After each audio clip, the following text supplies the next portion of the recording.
नमस्कार, आप देख रहे हैं आज तक डिजिटल और मैं हूं आपके साथ अनूप आकाश वर्मा। मेरे साथ हैं क्राइम तक के डिप्टी एडिटर चिराग गोठी। चिराग, बहुत बहुत स्वागत है आपका। आज अपराध के जहां में कहानी उस डॉक्टर डेथ की जिसके ऊपर इल्ज़ाम है कि उसने तकरीबन 50 लोगों के कत्ल कर दिए।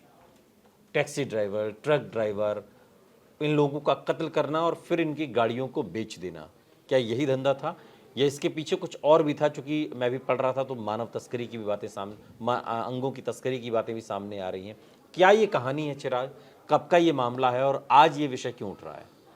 देवेंद्र शर्मा नाम है आरोपी का और ये इसको डॉक्टर डेथ कहते हैं। ये एक्चुअली स्टोरी पुरानी है, लेकिन चूंकि 2 साल से फरार चल रहा था, इसको पैरोल मिली थी कोर्ट से। कब का मामला है ये? और ये पैरोल को जंप कर दिया था इसने और अब दिल्ली पुलिस ने इसको दोबारा पकड़ लिया है। ये मैं आपको बताता हूँ, करीबन 2 साल पहले ये अब जो पकड़ा गया, पहले वो बताता हूँ। ये राजस्थान के धौसा से पकड़ा गया है और यहाँ एक आश्रम में बाबा बन के रह रहा था। अच्छा। और 67 इसकी एज है। ये आपको याद होगा, गुड़गांव में एक किडनी रैकेट कांड हुआ था जिसमें डॉक्टर अमित का नाम सामने आया था।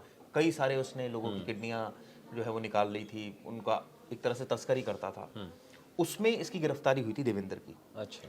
और उसके बाद इसके और भी केस कारनामे सामने हैं। ये आपको मैं बता दूं, BMS डिग्री है इसके पास और ये आयुर्वेदिक की? हाँ, करीब 125 इसने ये बताते हैं कि इलीगल ट्रांसप्लांट किए किडनी के। ये आरोप था इस पर। उसमें अरेस्ट हुआ था उस केस में ये।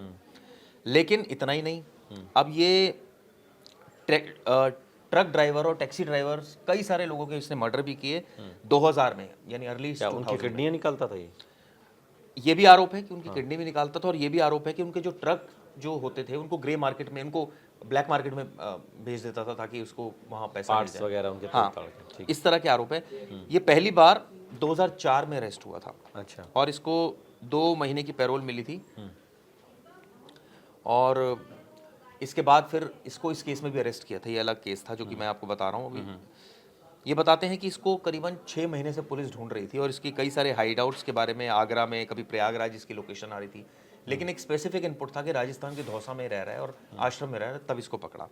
अब इसको 1998 से लेकर 2004 में ये पूरा किडनी रैकेट जब कांड हुआ था, तो 6 सालों के अंदर अंदर इसने 150 से ज़्यादा किडनी में निकालने में इन्वॉल्व रहा। और इसका उस समय भी डॉक्टर अमित को जब गिरफ्तार किया था तो इसका भी रोल सामने आया था। 50 लोगों के कत्ल की भी बात सामने आ रही, किसने अपने उस जो इसकी पूरी जर्नी थी उसमें 50 लोगों के कत्ल इसने किए। देखिए, यूपी का रहने वाला है और इस तरह के आरोप है जैसा आप बता रहे हैं। और ये 84 में इसने अपना डिग्री कंप्लीट की थी। इसके फादर की एक, ये बताते हैं, बिहार में फार्मास्यूटिकल कंपनी थी। वहाँ ये इसने एक क्लिनिक भी चलाया, करीब 11 साल तक ही चलाता रहा। लेकिन 1994 में बताते हैं फाइनेंशियल क्रंच इसको आया।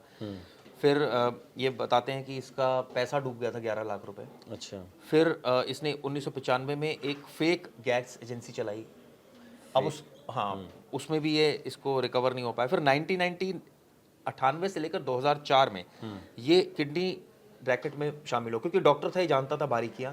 और ये डॉक्टर अमित के साथ मिल गया था और तब और फिर ये उसने उस करना तरीके से तो 2005 से 7 लाख रुपए ये बेचते थे किडनी।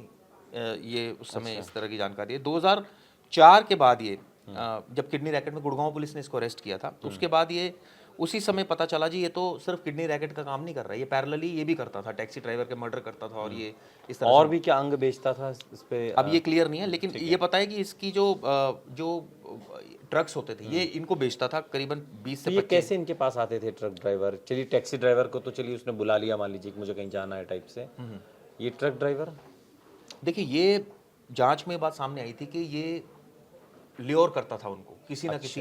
वो कई बार ये कहता था कि मुझे ट्रक चाहिए, इसके लिए ल्योर करता था। और उसके बाद जब वो आ जाते थे उनके झांसे में, फिर उनको कभी नशीला पदार्थ खिला देना, उनको फिर मार देना। मारता कैसे था ये? और सोचिए, मारने के बाद ये बताते हैं एक नहर में फेंकता था। हजारा कनाल जिसको कासगंज में जिसको कहा जाता है, वहाँ काफ़ी मगरमच्छ है, वहाँ फेंक देता था ताकि मतलब कुछ बॉडीज भी कुछ भी ना मिले, मतलब हड्डी भी सब खा जाए मगरमच्छ। आप सोचिए किस माइंडसेट का आदमी था। पहले तो किडनी बेचने का काम, पहले फाइनेंशियल लॉस हो गया, उसके बाद किडनी बेचने का काम, किडनी निकालने का काम। और उसके बाद उसी दौरान उसके दिमाग में फितूर था कि चलिए मर्डर का एक बिजनेस करते हैं, ऐसे मारते हैं, इनके व्हीकल बेच देंगे। और पता ये नहीं सब कुछ क्या सिर्फ एक धंधा है, धंधा रहा इसका, या जो इसे साइको किलर के तौर पर कहा जा रहा है? ये साइको किलर देखिए इसको कहा जाएगा। और इसको मैं आपको बता दूं, गुड़गांव पुलिस ने इसको जब चार्जशीट क्योंकि दाखिल ये की तो बहुत थी, सोची समझी तरीके से कर रहा है ना कि मुझे ये इसको ऐसे करना है, फिर मुझे इससे पैसा लेना है। साइको किलर का तो मकसद नहीं होता ना मारने का। नहीं, इसमें एक चीज़ ये भी क्लियर है कि गुड़गांव कोर्ट ने इसको फांसी की सज़ा सुनाई है। अच्छा। और ये इसको पैरोल मिल गई थी इस बीच, तो ये भाग गया। इसको लगा कि अब मैं फिर फंस जाऊंगा। अब 2 साल के बाद ये पकड़ा गया है, तो अब उम्मीद ये की जानी चाहिए कि इसको जल्दी जो पीड़ितों को न्याय मिलेगा, इसको फांसी होगी। लेकिन आप इसकी साइकोलॉजी समझिए कि एक आदमी जो किडनी रैकेट में शामिल है, डॉक्टर अमित के साथ एक आदमी जो इस तरह से टैक्सी ड्राइवर को टारगेट कर रहा है, सीरियल किलिंग कर रहा है, बुलाता है कि मुझको टैक्सी पर जाना है और फिर उनका जो है मर्डर कर देता था। और उसके बाद उनकी डेड बॉडी को देखिए कितना वक्त है इसके मगरमच्छ को पास। खिला दे रहा है। अब सोचिए किस तरह का ये तो आदमी ये वही तो, ये तो बहुत ही मतलब वेल प्लान्ड है ना ये चीज़ें। ऐसा नहीं, साइको किलर जो होते हैं वो तो फिर उनका कुछ वो नहीं होता ना, उनका ना कोई मकसद समझ में आता है, बस वो देखते हैं और मारना शुरू कर देते हैं। बिल्कुल आपने ठीक कहा। और ये अकेला नहीं था ये जो कर रहा था काम ये। अच्छा। और आपने सही कहा, साइको किलर तो कोई मकसद नहीं कोई होता। मकसद नहीं होता ना, लेकिन उनके इस तो केस में तो दिमाग ऐसा पे लग रहा है कि फितूर सवार होता बड़ा है। एकदम प्लान तरीके से Planned इसने तरीके मारा। उसके बाद इसने उनके इनके अंग बेचे, फिर उनको मगरमच्छ को खिला दिया जिससे कि कोई और ये भी सबूत बात ना सामने आई मिले। थी उस समय कि इसने जिन लोगों को मारा था उनकी किडनी भी निकाली थी कई लोगों की। क्योंकि इसका पर्पस यही था, इसका जो मेन पर्पस था वो यही था मारने का, कि किडनी भी निकाल लेगा और जो व्हीकल है उसको भी बेच देगा, और जो बाकी डेड बॉडी का पार्ट बचेंगे उसको वहाँ फेंक देगा। तो ये इसने काफ़ी समय तक किया। मतलब एक तरह से ये कहा जाए फितूर जो था इसके दिमाग में, ये साइकोपना तो खैर इसको क्या कहें, लेकिन एक फितूर था कि मुझे मारना है, मुझे। लेकिन वही बात है ना कि कानून, वो कहते हैं ना फिल्म में डायलॉग है, कानून के हाथ इतने लंबे होते हैं कि उससे कोई बच नहीं सकता।